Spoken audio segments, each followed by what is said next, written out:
So you're saying there's no democracy in West Bengal? West Bengal में 2 constitutions हैं, एक हिंदुओं का एक मुस्लिम्स का। 4 दिन के अंदर 40,000 लोग मारे गए, जिनमें मूलतः अधिकतर सारे हिंदू थे। इसलिए सोहरावर्दी का नाम पड़ा बुचर ऑफ बंगाल, जो वहां का चीफ मिनिस्टर था।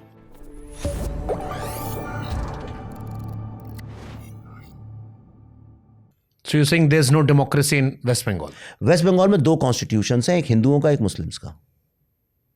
2 कॉन्स्टिट्यूशन है वेस्ट बंगाल। थोड़ा सा एक्सप्लेन करेंगे आप? देखिए ऐसा ऊपर उसके लिए फिर आपको समझाना पड़ेगा मुझे, क्योंकि ये हाँ मैं सुन रहा हूँ, पॉडकास्ट का फायदा यही होता है। तो यानी लोग भी समझेंगे इस बात को। बंगाल की पॉलिटिक्स को समझने की कोशिश करिए। 1946 में जब डायरेक्ट एक्शन डे हुआ तो जिन्ना ने ये अनाउंस किया कि या तो अब डिवाइडेड इंडिया होगा या डिस्ट्रॉयड इंडिया होगा, करेक्ट। और रमज़ान के 16वें दिन में, जो कि 8वें दिन में, जो कि 16 अगस्त को पड़ा, वो बैटल ऑफ बद्र का दिन था। और उस दिन उन्होंने कहा डायरेक्ट एक्शन डे होगा। बैटल ऑफ बद्र मतलब जिस दिन इन लोगों ने काफिरों को हराया था, 313 लोगों ने।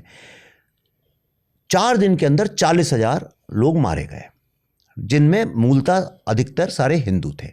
इसलिए सोहरावर्दी का नाम पड़ा बुचर ऑफ बंगाल, जो वहाँ का चीफ मिनिस्टर था।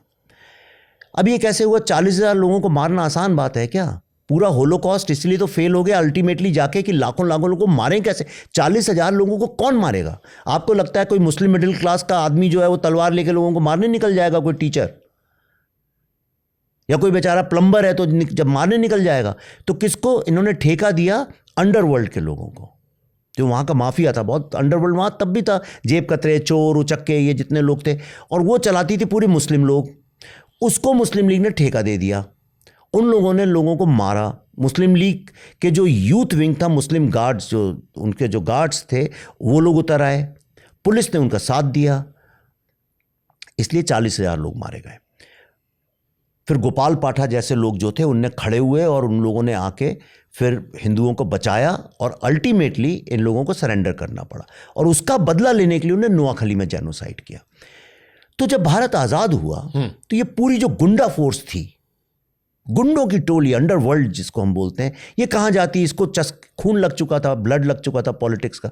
ये पूरी की पूरी ऑन मास कांग्रेस के साथ निगोशिएट करके कांग्रेस में शामिल हो गई। और सारा जो क्या बोलते हैं उसको, प्रांत लेवल पे, जो डिस्ट्रिक्ट लेवल पे, बूथ लेवल पे, वो सारी पॉलिटिक्स जो है, अब उनको टोलीबाज बोलते हैं, ये सारी गुंडों के हाथ में चली गई। गुंडा ऑन रेंट समझ लीजिए। कांग्रेस से जब कम्युनिस्ट लोग आ गए तो ऑन मास ये सारे गुंडे वहां शामिल हो गए, और जब वहां से वो टीएमसी आई तो सारे गुंडे यहां शामिल हो गए। टीएमसी 90% तो गुंडों की पार्टी है। अब ये बोलकर आप एक्सपेक्ट करोगे कि ममता दीदी आप मैं नहीं कह रहा हूं रिलीज करने दे? नहीं, मैं नहीं कह रहा हूं। सुप्रीम कोर्ट ने अभी 2 दिन पहले बोला है। नहीं, वो तो फटकार लगाई, वहां की पुलिस को भी लगाई थी कि उन्होंने ढंग से काम नहीं किया। नहीं, अभी उन्होंने बोला है कि देखिए आप, ये टीएमसी के लोग हिंदुओं को मारते हैं। टीएमसी असॉल्ट ऑन क्या coming down heavily on TMC workers for violently targeting Hindu families and their women for supporting BJP during the 2021 assembly election. Supreme court ने फटकार लगाई है। फटकार लगाई होगी, कुछ इंसिडेंट, पर्टिकुलर इंसिडेंट को दिमाग में रखते हुए कितने ये बात कही गई होगी, लेकिन आपने डायरेक्टली कोट किया कि 90% टीएमसी वाले। 90% देखिए, मैं कोई ऐसा मैं स्टैटिस्टिशियन नहीं हूं, पर इसीलिए मैं कह रहा हूं, मैनर ऑफ स्पीच है। कहने का मतलब ये है भाई, ये तो टीएमसी वाले भी जानते हैं, तो बच्चा जानता है। बंगाल की पॉलिटिक्स हिंसावादी हमेशा से, ऐसा लगता है इतिहास जब पढ़ते कि हमेशा खून खराबा रहा है, कोई भी सरकार रही हो, कैसा भी रहा हो। आप बताइए, फांसी पे लटके हुए लोगों की पेड़ों पे 2 images as a film maker, अगर कोई बोले आंख बंद करके, अच्छा 2 इमेजेस बताओ कौन सी आती हैं? एक आपको याद होगा कुछ साल पहले कांग्रेस के वक्त में फार्मर्स इन महाराष्ट्र जो लटके रहते थे पेड़ों पे, और दूसरी आपको लड़कियां और आदमी बंगाल में पेड़ों पे लटके हुए मिलेंगे फांसियों में। बंगाल इतनी ज़्यादा कम्युनल जगह है कि पेपरों में क्या, बंगाली पेपरों में आता है, हम पढ़ते नहीं है, किसी को पता नहीं चलता है। कभी कुछ नेशनल न्यूज़ हो जाती है तो आ जाती है खबर, इलेक्शन के वक्त में थोड़ी ज़्यादा हाईलाइट हो जाती हैं, लेकिन वो है वायलेंट जगह। तो इसकी रिसर्च आपने कैसे की? इसकी रिसर्च और इसकी शूटिंग कहाँ की? फिल्म की बंगाल में की है, बाहर की है? बंगाल में करना चाहते थे लेकिन संभव नहीं हो पाया। मेरे साथ तो थोड़ा, हमारा एक कोर्ट केस भी चल रहा है ममता जी के साथ, पता नहीं किस लेवल पे है। आपको लगता है रिलीज होगी फिल्म बंगाल में? अरे बंगाल, अब देखिए, मैंने कहा था 2 कॉन्स्टिट्यूशन है, ऐसा सवाल हम करते ही क्यों हैं? अगर एक कॉन्स्टिट्यूशन है तो कैसे नहीं होगी बंगाल में? अरे इस देश में सरकारों को, कोई भी सरकार हो जिसको समझ में नहीं आता, वो आज आजादी के बाद से ही वो अपने अपने हिसाब से फिल्में बैन करती रहती हैं। हाँ, तो कि जिनको एजेंडे को सूट करता है हाँ, वो रिलीज होती है, जिनको नहीं सूट होता वो नहीं होती है। ये आप किसी भी स्टेट में चले जाओ, ये मैं जनरलाइज स्टेटमेंट दे रहा हूँ। हाँ, पर पता नहीं उनका अभी तक किससे पाला पड़ा है, पर मेरी फिल्म को अगर कोई बैन करेगा CBFC के सर्टिफिकेट के बावजूद, तो मेरे लिए तो ये फिल्म अब मैं रण में उतर चुका। चैलेंज करें ममता दीदी को आप? ममता दीदी नहीं, मैं खुद को ही चैलेंज कर रहा हूँ कि कैसे कोई एक सत्य की आवाज़ को दबा सकता है। वो मैं भी टेस्ट करना चाहता हूँ, और अगर ऐसा है तो फिर थोड़ी निराशा वाली बात है इस देश के लिए। बट वो जैसे आपकी फिल्म आएगी, जब ट्रेलर रिलीज होगा, I am sure comment section से लेकर सोशल मीडिया पर हर जगह शुरू हो जाएगा कि प्रोपेगेंडा फिल्म है, उन्हें बदनाम करने की फिल्म है, ममता दीदी जो हैं वो डेमोक्रेटिक तरीके से चुनी गई हैं, इस बार तो ज़्यादा सीटें आई थी उनके हिस्ट्री की सबसे ज़्यादा सीटें इस बार वो लेकर आई थी, और एक चुनी हुई सरकार को आप तानाशाह कह रहे हो, गुंडों की पार्टी कह रहे हो। कुछ एक इंसिडेंट को उठाकर, मैंने तानाशाह नहीं बोला, मैंने गुंडों की पार्टी है, ये मैं खुल के बोलता हूँ, मुझे कोई डर नहीं है इस बात में कहने में।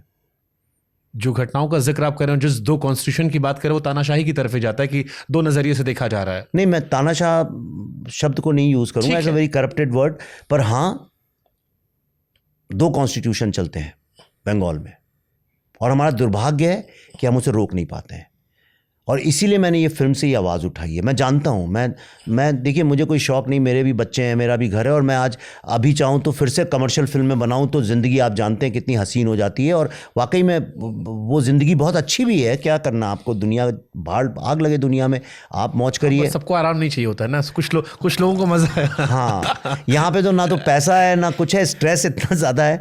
लेकिन ये तो मैं आप एक बात कहना चाहता हूँ, लोग तमाम बात करते हैं प्रोपेगेंडा है, आप करके बताइए ऐसा प्रोपेगेंडा।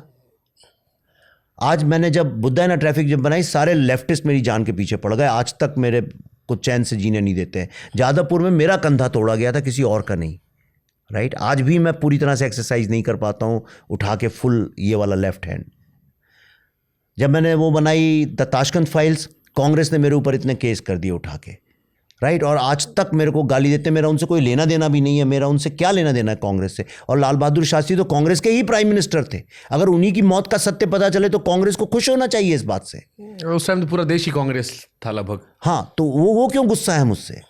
फिर मैंने कश्मीर फाइल्स बनाई, तो आप देख रहे हैं लोग खड़े हुए हैं। मैं अपने बच्चों के साथ पिछले 3 साल से एक साथ कहीं गया नहीं हूँ, कहीं जाते ही नहीं, हम एक गाड़ी में कभी बैठ ही नहीं सकते हैं, तो मैं घिरा ही रहता हूँ। तो मेरे ऊपर सारे इस्लामिस्ट लोगों ने फतवे निकाल दिए। नहीं, कश्मीर फाइल्स को लेकर राइट विंग ने भी बहुत सारे सवाल भेजे मुझे। हाँ ठीक है, आप पूछिएगा। उन्होंने एक सवाल, जैसे मुझसे कहा गया कि आपकी फिल्म ने 300-350 करोड़ रुपए कमाए। एक सवाल जो मेरे पास आया वो ये था कि आपने उसे फिर दोबारा रिलीज किया और कहा कि 100 रुपए में दिखाओ, तो आपने क्यों किया? आप उसको मैंने नहीं किया, वो जी की फिल्म है, जी जो चाहे करे, मेरा कोई उससे लेना देना नहीं है। तो कॉर्पोरेट हाउस है, जी can do anything whatever they want with the film. तो लोग गलत फहमी में, क्या लोग समझते ही नहीं है फिल्म का बिजनेस कैसे चलता है, राइट। तो आम आदमी को ये लगता है वो फिल्म, मतलब ये सवाल आया था कि फर्स्ट टाइम आपने एक पैसे कमा लिए, सेकंड टाइम में अगर उसे आप सोशल मीडिया यूट्यूब पे डाल देते तो शायद और देश की बड़ी आबादी देख लेती, लेकिन उसको केजरीवाल ने बोला था कि फ्री में डाल दीजिए यूट्यूब में। वो तो पहली बार कहा था उन्होंने। हाँ, पर ये देखिए, ये सवाल, इनका जवाब कैसे कोई दे, यानी अब आप, यानी वो ये ऐसे ही सवाल है।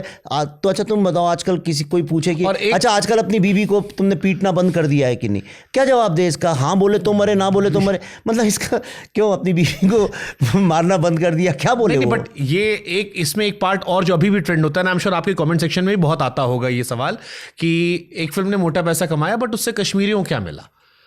कश्मीरियों से विवेक अग्निहोत्री, नहीं, एक सेकंड, ये सवाल आप किसी भी कश्मीरी पंडित को बुला लीजिए, उसे यहाँ बैठा लीजिए, उसे पूछे आपको क्या मिला। आप जानना चाहते हैं क्या मिला? मैं बताता हूँ। आपने फिल्म देखी है? हम देखिए, मैंने फिल्म में आपने देखा था लास्ट का सीन गिरजा देवी का? मैंने सारे पूरी फिल्म देखी है, मतलब राइट। तो उनकी मुझे उनकी फैमिली से उनकी बहन का ईमेल आया, और उसमें उन्होंने लिखा कि 30 साल से हमारे घर में किसी ने दीदी के बारे में बात नहीं करी थी, शब्द ही नहीं लिया था वो। आपकी फिल्म देखने के बाद हम सब लोग जूम कॉल पे इकट्ठे हुए और हम पूरी रात रोते रहे और उनकी बात करते रहे। For the first time we have healed as a family. किसी कश्मीरी पंडित से पूछिए उन्हें क्या मिला, एक बात। दूसरा पूछिए भारत को क्या मिला।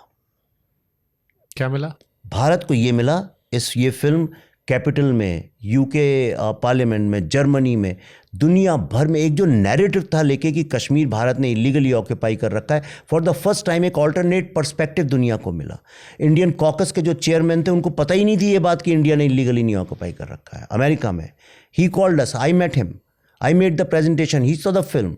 आज आपने देखा होगा वो अटलांटा के जो कांग्रेसमैन है, उन्होंने अभी जब पहलगांव हुआ था तो उन्होंने कश्मीर फाइल्स का जिक्र किया था।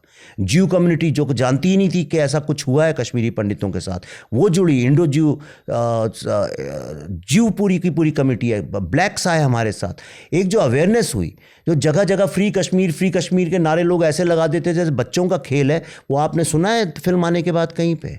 उसके बाद यासीन मलिक आज जेल के अंदर है। गवर्नमेंट ने एक ट्रिब्यूनल बनाया है कि कश्मीरी पंडित आके अपना वो दर्ज करें। आज कश्मीर को लेकर अवेयरनेस खड़ी हो गई। मजाल है आज कोई कश्मीरी पंडितों के बारे में ऊट पटांग बात करके दिखाए।